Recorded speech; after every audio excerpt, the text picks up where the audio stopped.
श्रीगणेशाय नमः। अथ श्री शिवगौरी स्तोत्र।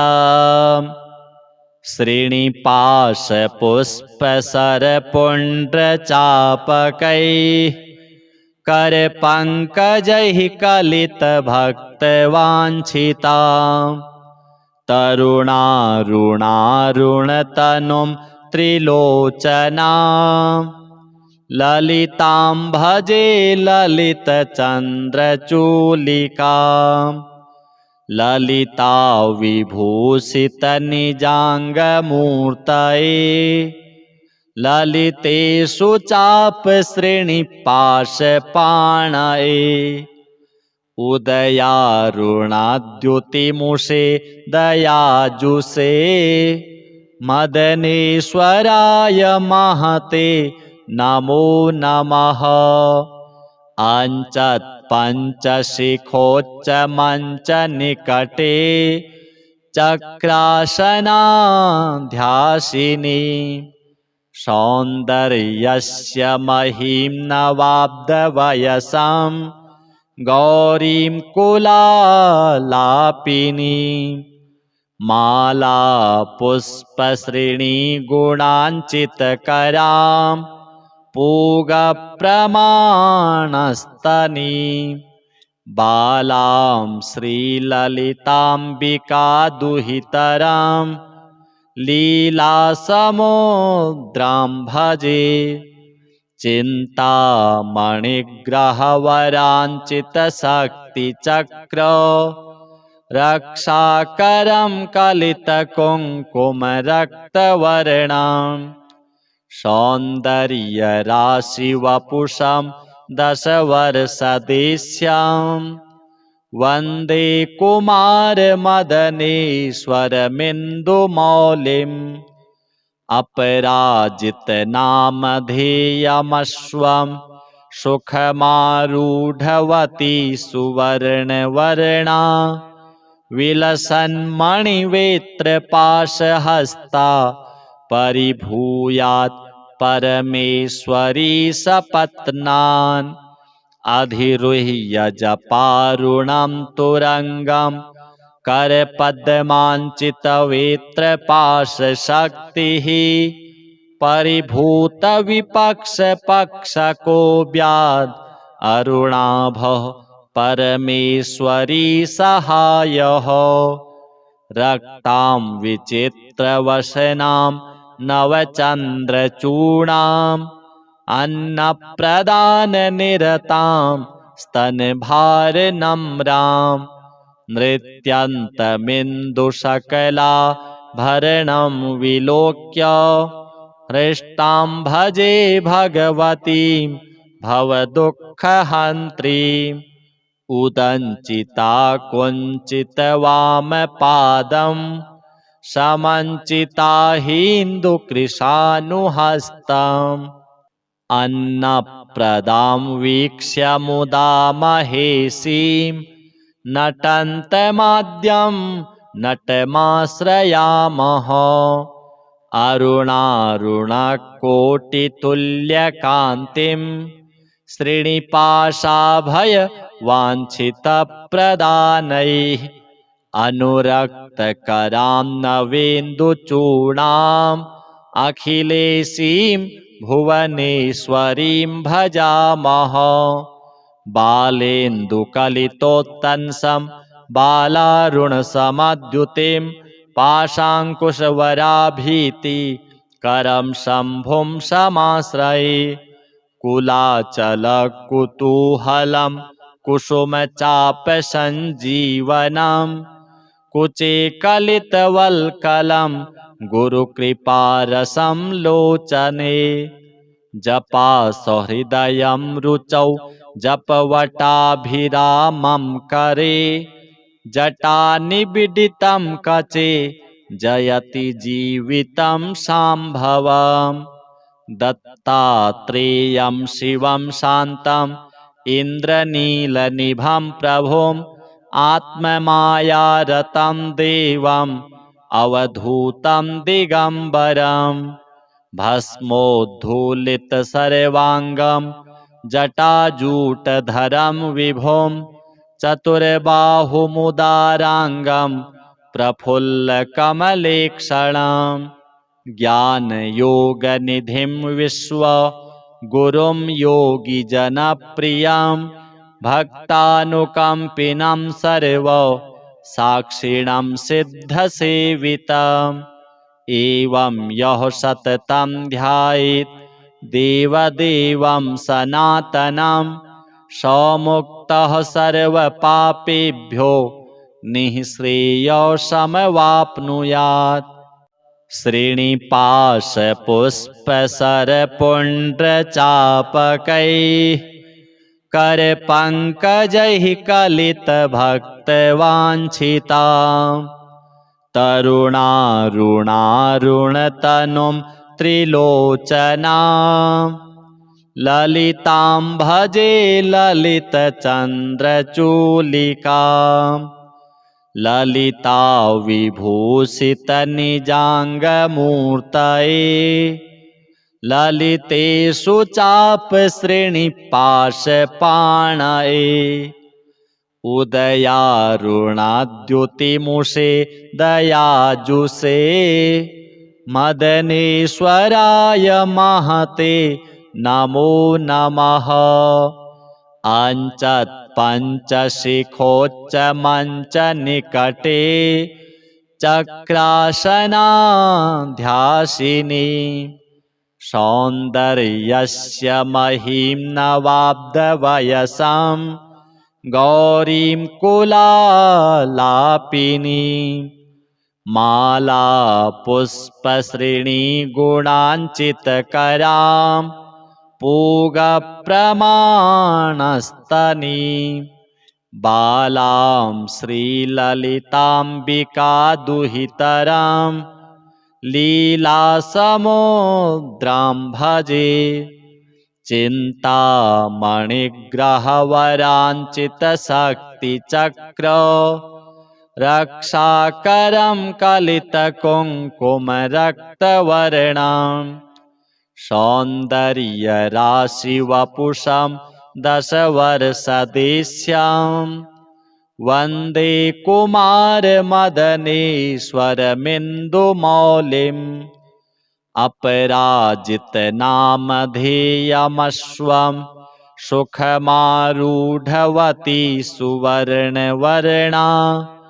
विलसन्मणिवेत्रपाशहस्ता परिभूयात् परमेश्वरी सपत्नान् अधिरुह्य जपारुणं तुरङ्गं करपद्माञ्चितवेत्रपाशशक्तिः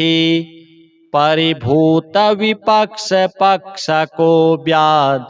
अरुणाभः परमेश्वरी सहायः रक्तां विचित्रवसनां नवचन्द्रचूडाम्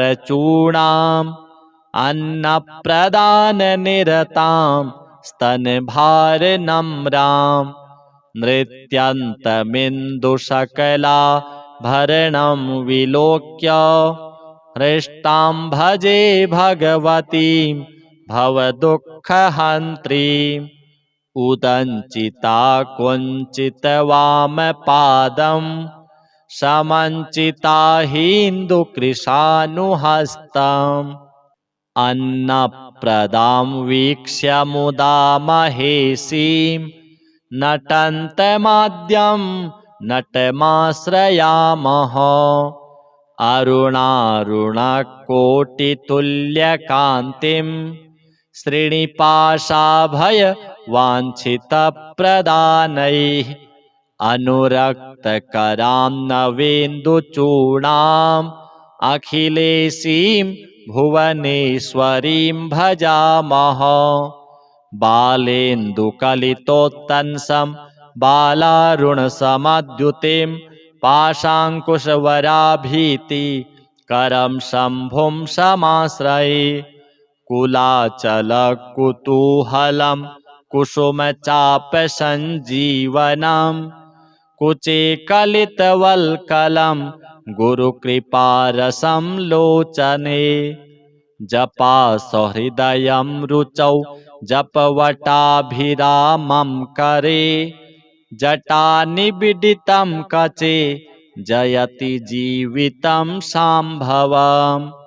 दत्तात्रेयं शिवं शान्तम् इन्द्रनीलनिभं प्रभुम् आत्ममायारतं देवम् अवधूतं दिगम्बरम् भस्मोद्धूलितसर्वाङ्गं जटाजूटधरं विभुं चतुर्बाहुमुदाराङ्गं प्रफुल्लकमलेक्षणम् ज्ञानयोगनिधिं विश्वगुरुं योगिजनप्रियं भक्तानुकम्पिनं सर्वसाक्षिणं सिद्धसेवितम् एवं यः सततं ध्यायेत् देवदेवं सनातनं स मुक्तः सर्वपापेभ्यो निःश्रेयसमवाप्नुयात् श्रीनिपाशपुष्पसरपुण्ड्रचापकैः करपङ्कजैः कलितभक्तवाञ्छिताम् तरुणारुणारुणतनुं त्रिलोचनाम् ललितां भजे ललितचन्द्रचूलिकाम् ललिता विभूषितनिजाङ्गमूर्तये ललितेषु चापश्रेणिपाशपाणये उदयारुणाद्युतिमुषे दयाजुषे मदनेश्वराय महते नमो नमः अञ्चत् पञ्चशिखोच्चमञ्चनिकटे चक्रासनाध्यासिनी सौन्दर्यस्य महीं नवाब्दवयसं गौरीं कुलालापिनी माला पुष्पश्रेणीगुणाञ्चितकरां पूगप्रमाणस्तनी बालां श्रीललिताम्बिकादुहितरां लीलासमुद्रां भजे चिन्तामणिग्रहवराञ्चितशक्तिचक्र रक्षाकरं कलितकुङ्कुमरक्तवर्णं सौन्दर्यराशिवपुषं दशवर्षदेश्यं वन्दे कुमारमदनेश्वरमिन्दुमौलिम् अपराजितनामधेयमश्वं सुखमारूढवती सुवर्णवर्णा विलसन्मणिवेत्रपाशहस्ता परिभूयात् परमेश्वरी सपत्नान् अधिरुह्य जपारुणं तुरङ्गं करपद्माञ्चितवेत्रपाशशक्तिः परिभूतविपक्षपक्षकोऽव्याद् अरुणाभः परमेश्वरी सहायः रक्तां विचित्रवसनां नवचन्द्रचूडाम् अन्नप्रदाननिरतां स्तनभारनम्रां नृत्यन्तमिन्दुशकलाभरणं विलोक्य हृष्टां भजे भगवतीं भवदुःखहन्त्रीम् उदञ्चिता कुञ्चितवामपादं समञ्चिता हिन्दुकृशानुहस्तम् अन्नप्रदां वीक्ष्य मुदा महेशीं नटन्तमाद्यं नटमाश्रयामः अरुणारुणकोटितुल्यकान्तिं श्रीनिपाशाभयवाञ्छितप्रदानैः अनुरक्तकरां नवेन्दुचूडाम् अखिलेशीं भुवनेश्वरीं भजामः बालेन्दुकलितोत्तंसं बालारुणसमद्युतिं पाशाङ्कुशवराभीति करं शम्भुं समाश्रये कुलाचलकुतूहलं कुसुमचापसञ्जीवनं कुचे कलितवल्कलं गुरुकृपारसं लोचने जपा सहृदयं रुचौ जपवटाभिरामं करे जटानिबिडितं कचे जयति जीवितं शाम्भवम् दत्तात्रेयं शिवं शान्तम् इन्द्रनीलनिभं प्रभुम् आत्ममायारतं देवम् अवधूतं दिगम्बरम् भस्मोद्धूलितसर्वाङ्गं जटाजूटधरं विभुं चतुर्बाहुमुदाराङ्गं प्रफुल्लकमलेक्षणं ज्ञानयोगनिधिं विश्वगुरुं योगिजनप्रियं भक्तानुकम्पिनं सर्वसाक्षिणं सिद्धसेवितम् एवं यः सततं ध्यायेत् देवदेवं सनातनं स मुक्तः सर्वपापेभ्यो निःश्रेयसमवाप्नुयात् श्रीनिपाशपुष्पसरपुण्ड्रचापकैः करपङ्कजैः कलितभक्तवाञ्छिताम् तरुणारुणारुणतनुं त्रिलोचनां ललितां भजे ललितचन्द्रचूलिकां ललिता विभूषितनिजाङ्गमूर्तये ललितेषु चापश्रेणिपाशपाणये उदयारुणाद्युतिमुषे दयाजुषे मदनेश्वराय महते नमो नमः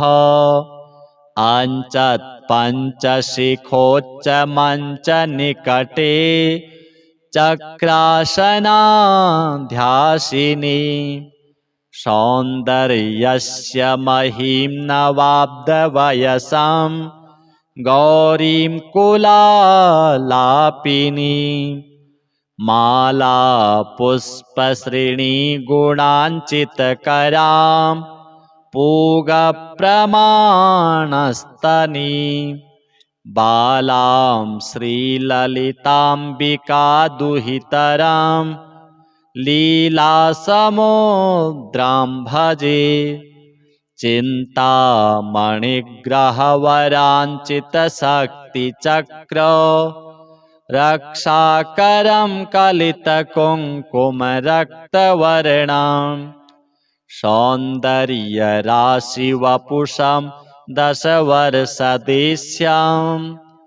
वन्दे कुमारमदनेश्वरमिन्दुमौलिम्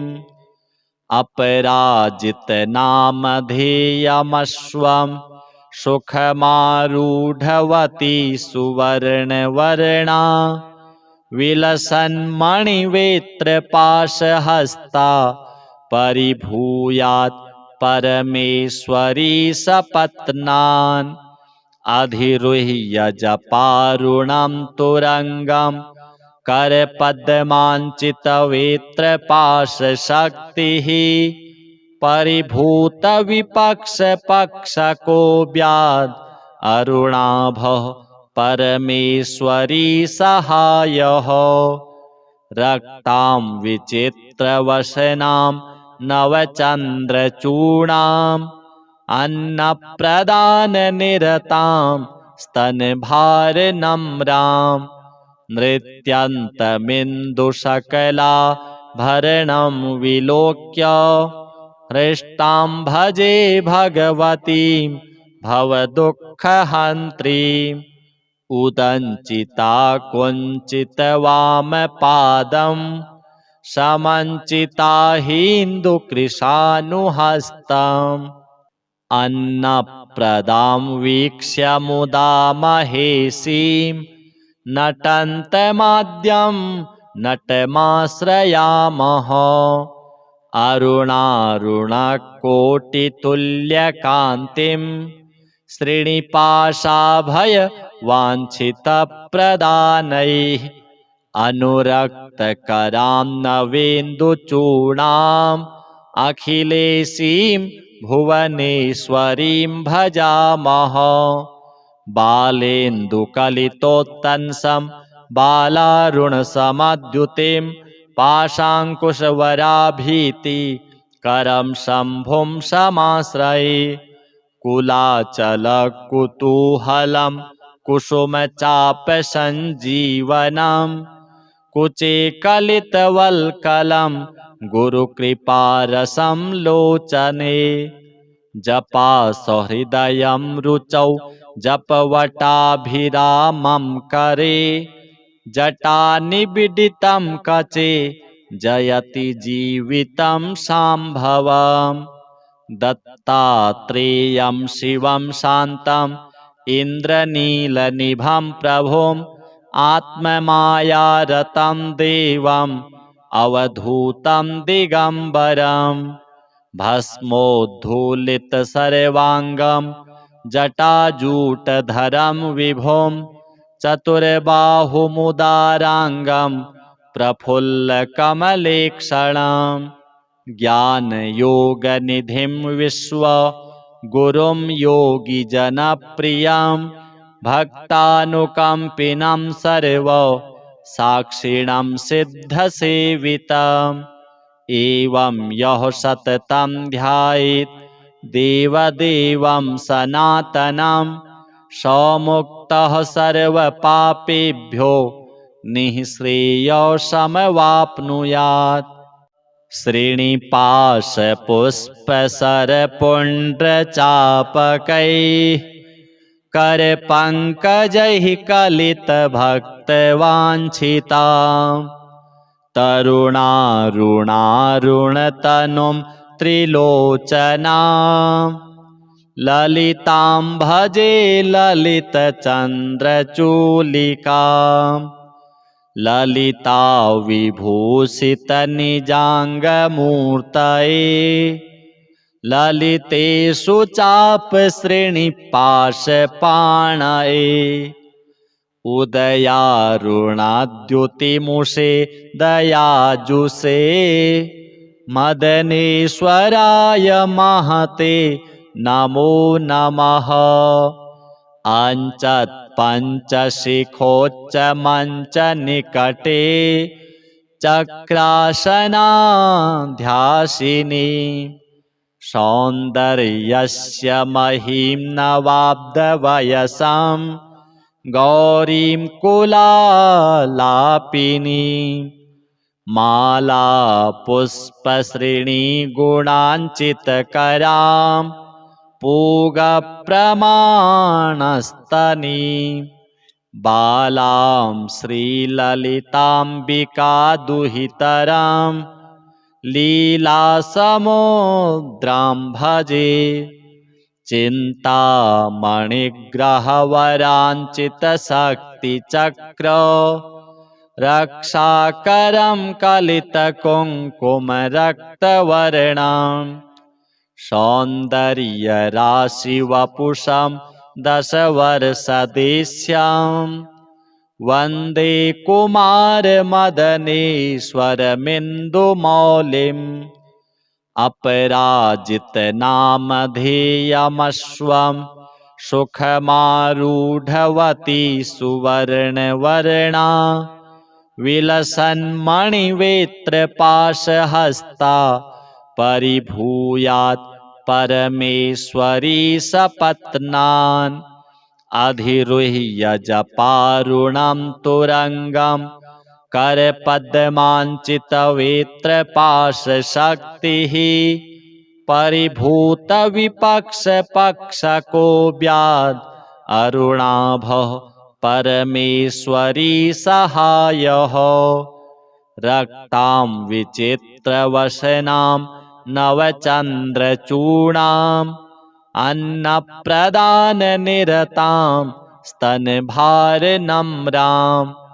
नृत्यन्तमिन्दुशकलाभरणं विलोक्य हृष्टां भजे भगवतीं भवदुःखहन्त्रीम् उदञ्चिता कुञ्चितवामपादं समञ्चिता हिन्दुकृशानुहस्तम् अन्नप्रदां वीक्ष्य मुदा महेशीं नटन्तमाद्यं नटमाश्रयामः अरुणारुणकोटितुल्यकान्तिं श्रीनिपाशाभयवाञ्छितप्रदानैः अनुरक्तकरां नवेन्दुचूडाम्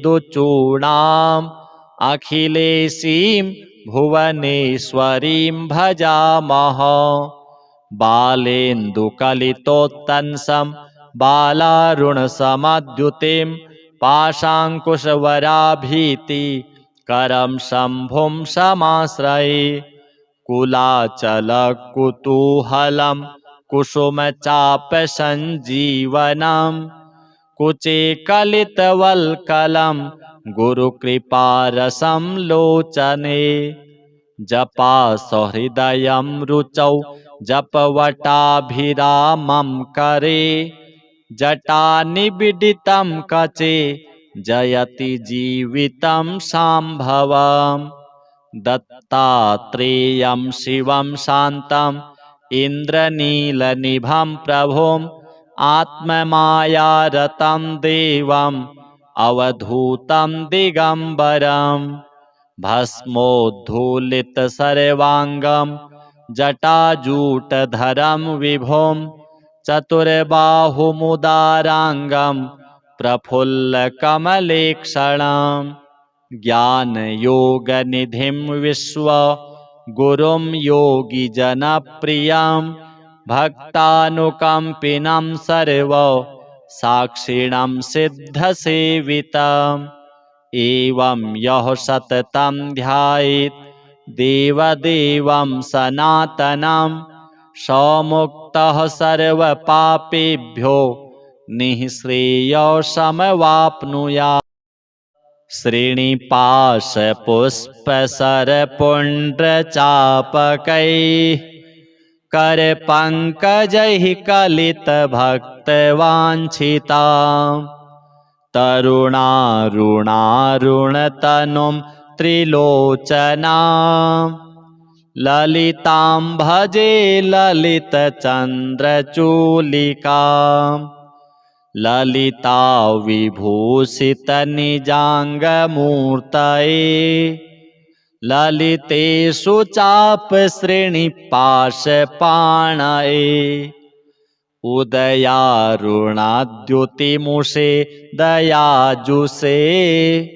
मदनेश्वराय महते नमो नमः अञ्चत्पञ्चशिखोच्चमञ्चनिकटे चक्रासनाध्यासिनी सौन्दर्यस्य महीं नवाब्दवयसां गौरीं कुलालापिनी माला पुष्पश्रेणीगुणाञ्चितकरां पूगप्रमाणस्तनी बालां श्रीललिताम्बिकादुहितरां लीलासमुद्रां भजे चिन्तामणिग्रहवराञ्चितशक्तिचक्र रक्षाकरं कलितकुङ्कुमरक्तवर्णं सौन्दर्यराशिवपुषं दशवर्षदेश्यां वन्दे कुमारमदनेश्वरमिन्दुमौलिम् अपराजितनामधेयमश्वं सुखमारूढवती सुवर्णवर्णा विलसन्मणिवेत्रपाशहस्ता परिभूयात् परमेश्वरी सपत्नान् अधिरुह्य जपारुणं तुरङ्गं करपद्माञ्चितवेत्रपाशशक्तिः परिभूतविपक्षपक्षको व्याद् अरुणाभः परमेश्वरी सहायः रक्तां विचित्रवसनां नवचन्द्रचूडाम् अन्नप्रदाननिरतां स्तनभारनम्रां नृत्यन्तमिन्दुशकलाभरणं विलोक्य हृष्टां भजे भगवतीं भवदुःखहन्त्रीम् उदञ्चिता कुञ्चितवामपादं समञ्चिता हिन्दुकृशानुहस्तम् अन्नप्रदां वीक्ष्य मुदा महेशीं नटन्तमाद्यं नटमाश्रयामः अरुणारुणकोटितुल्यकान्तिं श्रीनिपाशाभयवाञ्छितप्रदानैः अनुरक्तकरां नवेन्दुचूडाम् अखिलेशीं भुवनेश्वरीं भजामः बालेन्दुकलितोत्तंसं बालारुणसमद्युतिं पाशाङ्कुशवराभीतिकरं शम्भुं समाश्रये कुलाचलकुतूहलं कुसुमचापसञ्जीवनं कुचे कलितवल्कलं गुरुकृपारसं लोचने जपासहृदयं रुचौ जपवटाभिरामं करे जटानिबिडितं कचे जयति जीवितं शाम्भवम् दत्तात्रेयं शिवं शान्तम् इन्द्रनीलनिभं प्रभुम् आत्ममायारतं देवम् अवधूतं दिगम्बरम् भस्मोद्धूलितसर्वाङ्गं जटाजूटधरं विभुं चतुर्बाहुमुदाराङ्गं प्रफुल्लकमलेक्षणं ज्ञानयोगनिधिं विश्वगुरुं योगिजनप्रियं भक्तानुकम्पिनं सर्वसाक्षिणं सिद्धसेवितम् एवं यः सततं ध्यायेत् देवदेवं सनातनं समुक्तः सर्वपापेभ्यो निःश्रेयसमवाप्नुयात् श्रीनिपाशपुष्पसरपुण्ड्रचापकैः करपङ्कजैः कलितभक्तवाञ्छिताम् तरुणारुणारुणतनुं त्रिलोचनां ललितां भजे ललितचन्द्रचूलिकां ललिता विभूषितनिजाङ्गमूर्तये ललितेषु चापश्रेणिपाशपाणये उदयारुणाद्युतिमुषे दयाजुषे मदनेश्वराय महते नमो नमः अञ्चत् पञ्चशिखोच्चमञ्चनिकटे चक्रासनाध्यासिनी सौन्दर्यस्य महीं नवाब्दवयसं गौरीं कुलालापिनीं माला पुष्पश्रेणीगुणाञ्चितकरां पूगप्रमाणस्तनीं बालां श्रीललिताम्बिकादुहितरां लीलासमुद्रां भजे चिन्तामणिग्रहवराञ्चितशक्तिचक्र रक्षाकरं कलितकुङ्कुमरक्तवर्णं सौन्दर्यराशिवपुषं दशवर्षदेश्यां वन्दे कुमारमदनेश्वरमिन्दुमौलिम् अपराजितनामधेयमश्वं सुखमारूढवती सुवर्णवर्णा विलसन्मणिवेत्रपाशहस्ता परिभूयात् परमेश्वरी सपत्नान् अधिरुह्य जपारुणं तुरङ्गं करपद्माञ्चितवेत्रपाशशक्तिः परिभूतविपक्षपक्षकोऽव्याद् अरुणाभः परमेश्वरी सहायः रक्तां विचित्रवसनां नवचन्द्रचूडाम् अन्नप्रदाननिरतां स्तनभारनम्रां नृत्यन्तमिन्दुशकलाभरणं विलोक्य हृष्टां भजे भगवतीं भवदुःखहन्त्रीम् उदञ्चिता कुञ्चितवामपादं समञ्चिता हिन्दुकृशानुहस्तम् अन्नप्रदां वीक्ष्य मुदा महेशीं नटन्तमाद्यं नटमाश्रयामः अरुणारुणकोटितुल्यकान्तिं श्रीनिपाशाभयवाञ्छितप्रदानैः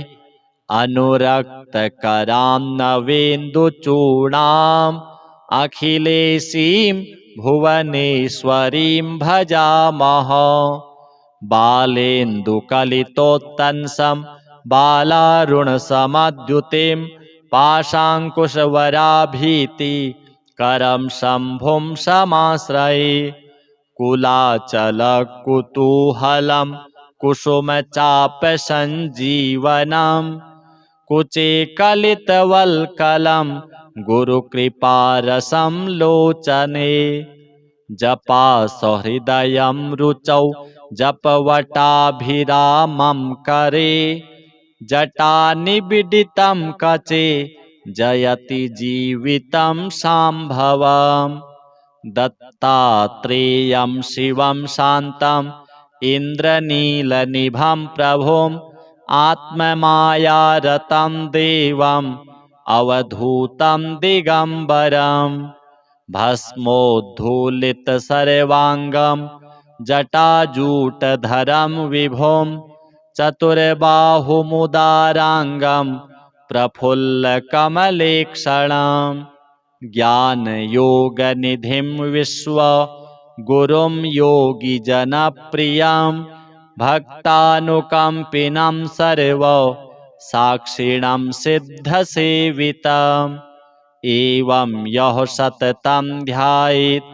देवदेवं सनातनं समुक्तः सर्वपापेभ्यो निःश्रेयसमवाप्नुयात् श्रीनिपाशपुष्पसरपुण्ड्रचापकैः करपङ्कजैः कलितभक्तवाञ्छिताम् तरुणारुणारुणतनुं त्रिलोचनां ललितां भजे ललितचन्द्रचूलिकां ललिता विभूषितनिजाङ्गमूर्तये ललितेषु चापश्रेणिपाशपाणये उदयारुणाद्युतिमुषे दयाजुषे मदनेश्वराय महते नमो नमः अञ्चत्पञ्चशिखोच्चमञ्चनिकटे चक्रासनाध्यासिनी सौन्दर्यस्य महीं नवाब्दवयसं गौरीं कुलालापिनीं माला पुष्पश्रेणीगुणाञ्चितकरां पूगप्रमाणस्तनीं बालां श्रीललिताम्बिकादुहितरां लीलासमुद्रां भजे चिन्तामणिग्रहवराञ्चितशक्तिचक्र रक्षाकरं कलितकुङ्कुमरक्तवर्णां सौन्दर्यराशिवपुषं दशवर्षदेश्यां वन्दे कुमारमदनेश्वरमिन्दुमौलिम् अपराजितनामधेयमश्वं सुखमारूढवती सुवर्णवर्णा विलसन्मणिवेत्रपाशहस्ता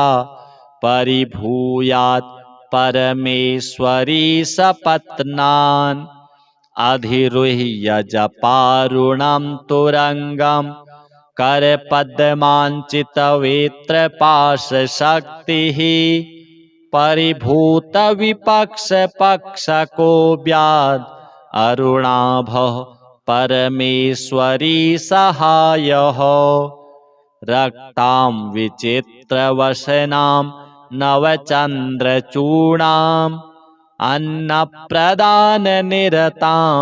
स्तनभारनम्रां नृत्यन्तमिन्दुशकलाभरणं विलोक्य हृष्टां भजे भगवतीं भवदुःखहन्त्रीम् उदञ्चिता कुञ्चितवामपादं समञ्चिता हिन्दुकृशानुहस्तम् अन्नप्रदां वीक्ष्य मुदा महेशीं नटन्तमाद्यं नटमाश्रयामः अरुणारुणकोटितुल्यकान्तिं श्रीनिपाशाभयवाञ्छितप्रदानैः अनुरक्तकरां नवेन्दुचूडाम् अखिलेशीं भुवनेश्वरीं भजामः बालेन्दुकलितोत्तंसं बालारुणसमद्युतिं पाशाङ्कुशवराभीतिकरं शम्भुं समाश्रये कुलाचलकुतूहलं कुसुमचापसञ्जीवनं कुचे कलितवल्कलं गुरुकृपारसं लोचने जपासहृदयं रुचौ जपवटाभिरामं करे जटानिबिडितं कचे जयति जीवितं शाम्भवम् दत्तात्रेयं शिवं शान्तम् इन्द्रनीलनिभं प्रभुम् आत्ममायारतं देवम् अवधूतं दिगम्बरं भस्मोद्धूलितसर्वाङ्गं जटाजूटधरं विभुं चतुर्बाहुमुदाराङ्गं प्रफुल्लकमलेक्षणं ज्ञानयोगनिधिं विश्वगुरुं योगिजनप्रियं भक्तानुकम्पिनं सर्वसाक्षिणं सिद्धसेवितम् एवं यः सततं ध्यायेत् देवदेवं सनातनं समुक्तः सर्वपापेभ्यो निःश्रेयसमवाप्नुयात् श्रीनिपाशपुष्पसरपुण्ड्रचापकैः करपङ्कजैः कलितभक्तवाञ्छितां तरुणारुणारुणतनुं त्रिलोचनां ललितां भजे ललितचन्द्रचूलिकां ललिता विभूषितनिजाङ्गमूर्तये ललितेषु चापश्रेणिपाशपाणये उदयारुणाद्युतिमुषे दयाजुषे मदनेश्वराय महते नमो नमः। अञ्चत् पञ्चशिखोच्च मञ्च निकटे चक्रासनाध्यासिनी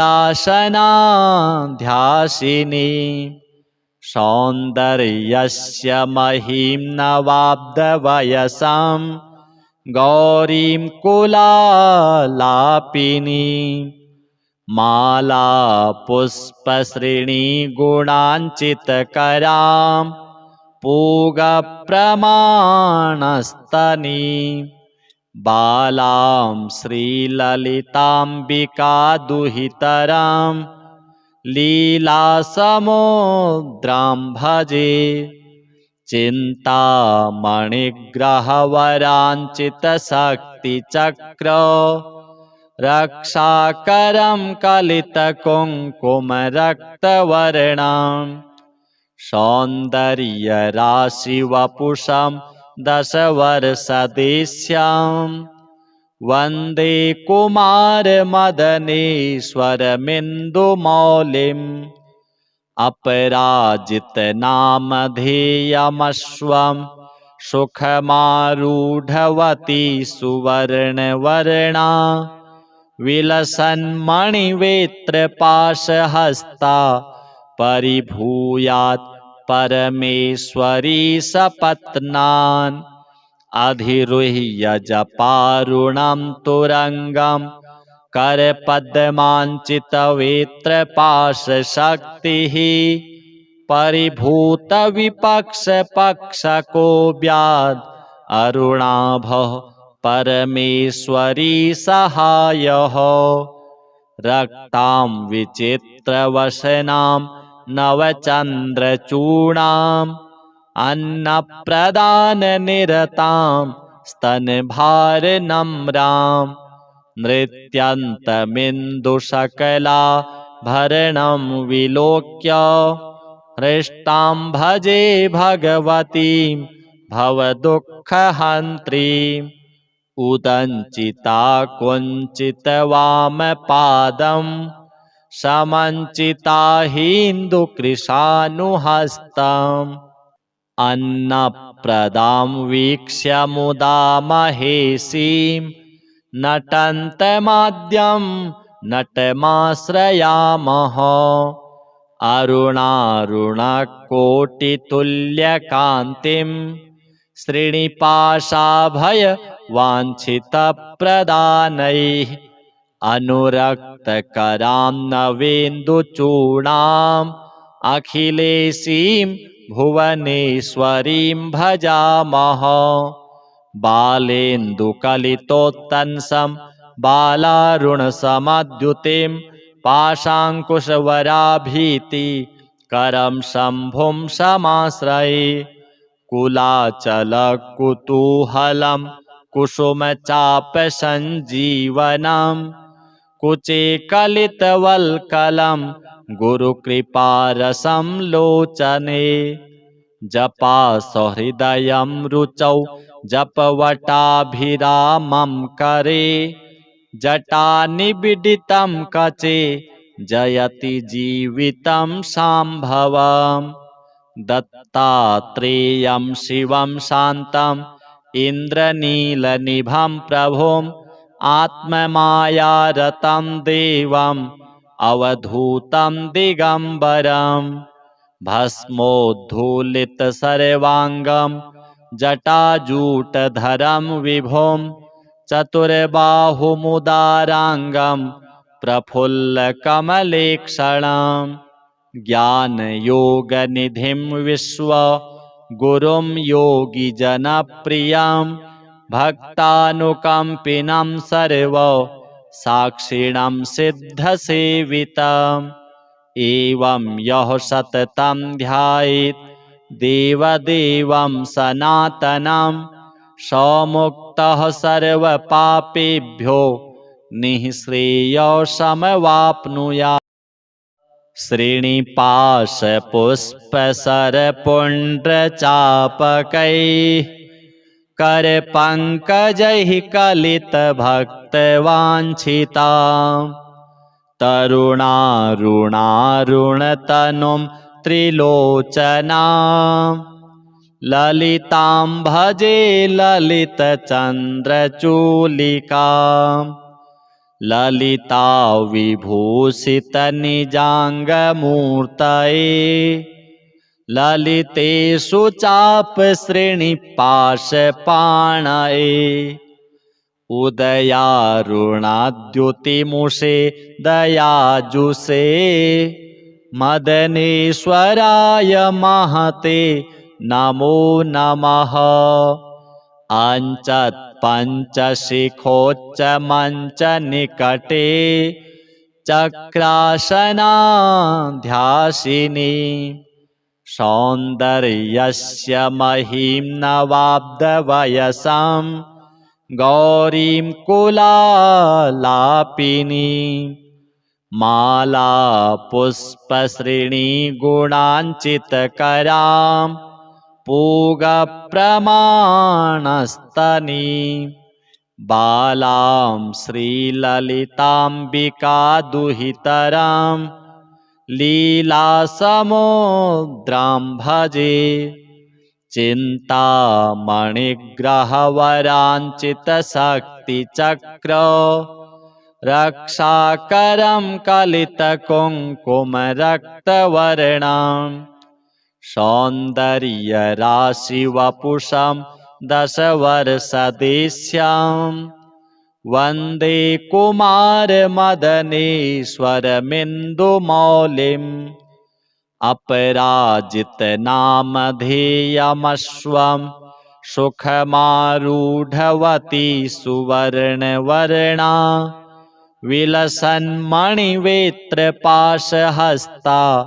परिभूयात् परमेश्वरी सपत्नान्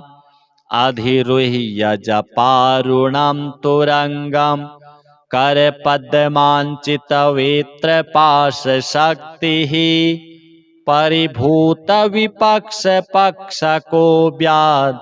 अरुणाभः परमेश्वरी सहायः रक्तां विचित्रवसनां नवचन्द्रचूडाम्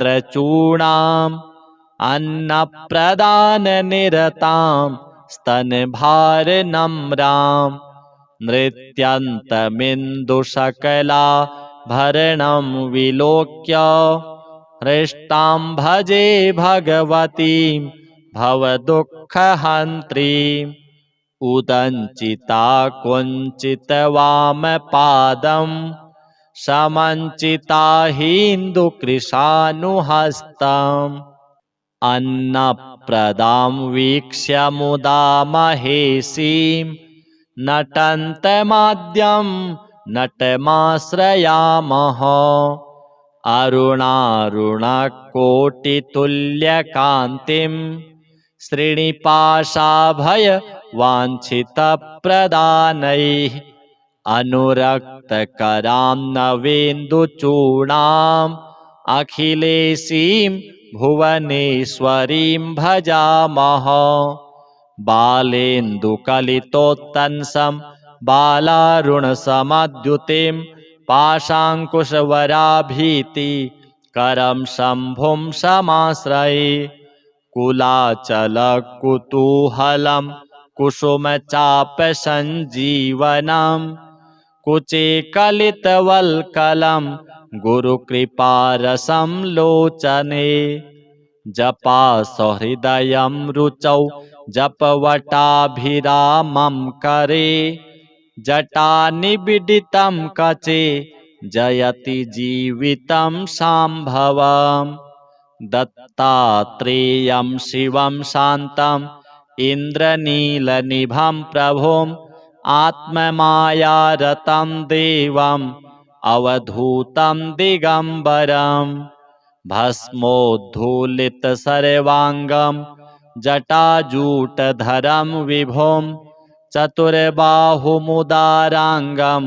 प्रफुल्लकमलेक्षणं ज्ञानयोगनिधिं गुरुं योगिजनप्रियं भक्तानुकम्पिनं सर्व साक्षिणं सिद्धसेवितम् एवं यः सततं ध्यायेत् देवदेवं सनातनं स मुक्तः सर्वपापेभ्यो निःश्रेयसमवाप्नुयात्। श्रीनिपाशपुष्पसरपुण्ड्रचापकैः करपङ्कजैः कलितभक्तवाञ्छितां तरुणारुणारुणतनुं त्रिलोचनां ललितां भजे ललितचन्द्रचूलिकाम्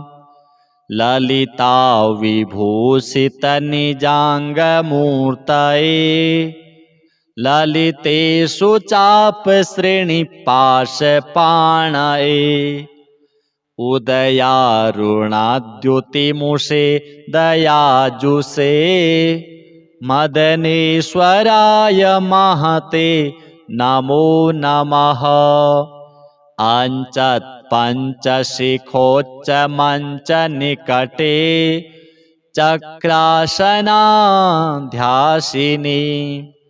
सौन्दर्यस्य महिं नवाब्दवयसां गौरीं कुलालापिनी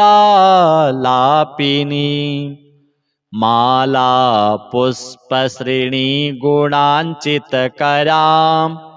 पूगप्रमाणस्तनी बालां श्रीललिताम्बिकादुहितरां लीलासमुद्रां भजे चिन्तामणिग्रहवराञ्चितशक्तिचक्र रक्षाकरं कलितकुङ्कुमरक्तवर्णां सौन्दर्यराशिवपुषं दशवर्षदेश्यां वन्दे कुमारमदनेश्वरमिन्दुमौलिम् अपराजितनामधेयमश्वं सुखमारूढवती सुवर्णवर्णा विलसन्मणिवेत्रपाशहस्ता परिभूयात् परमेश्वरी सपत्नान्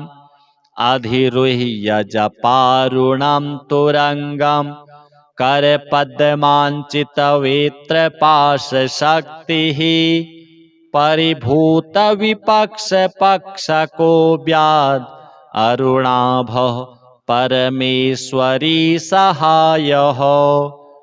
रक्तां विचित्रवसनां नवचन्द्रचूडाम् अन्नप्रदाननिरतां स्तनभारनम्रां नृत्यन्तमिन्दुशकलाभरणं विलोक्य हृष्टां भजे भगवतीं भवदुःखहन्त्रीम् उदञ्चिता कुञ्चितवामपादं समञ्चिता हिन्दुकृशानुहस्तम्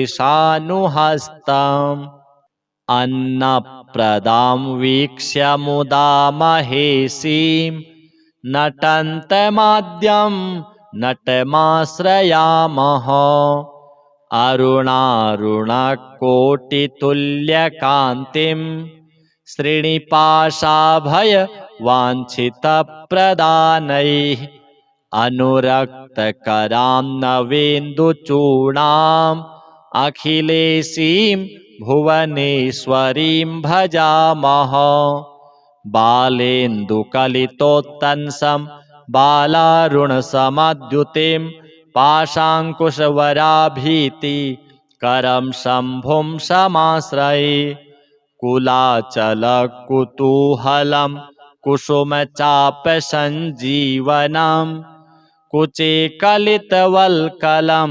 गुरुकृपारसं लोचने जपासहृदयं रुचौ जपवटाभिरामं करे जटानिबिडितं कचे जयति जीवितं शाम्भवम् दत्तात्रेयं शिवं शान्तम् इन्द्रनीलनिभं प्रभुम् आत्ममायारतं देवम् अवधूतं दिगम्बरम् भस्मोद्धूलितसर्वाङ्गं जटाजूटधरं विभुं चतुर्बाहुमुदाराङ्गं प्रफुल्लकमलेक्षणम् ज्ञानयोगनिधिं विश्वगुरुं योगिजनप्रियं भक्तानुकम्पिनं सर्वसाक्षिणं सिद्धसेवितम् एवं यः सततं ध्यायेत्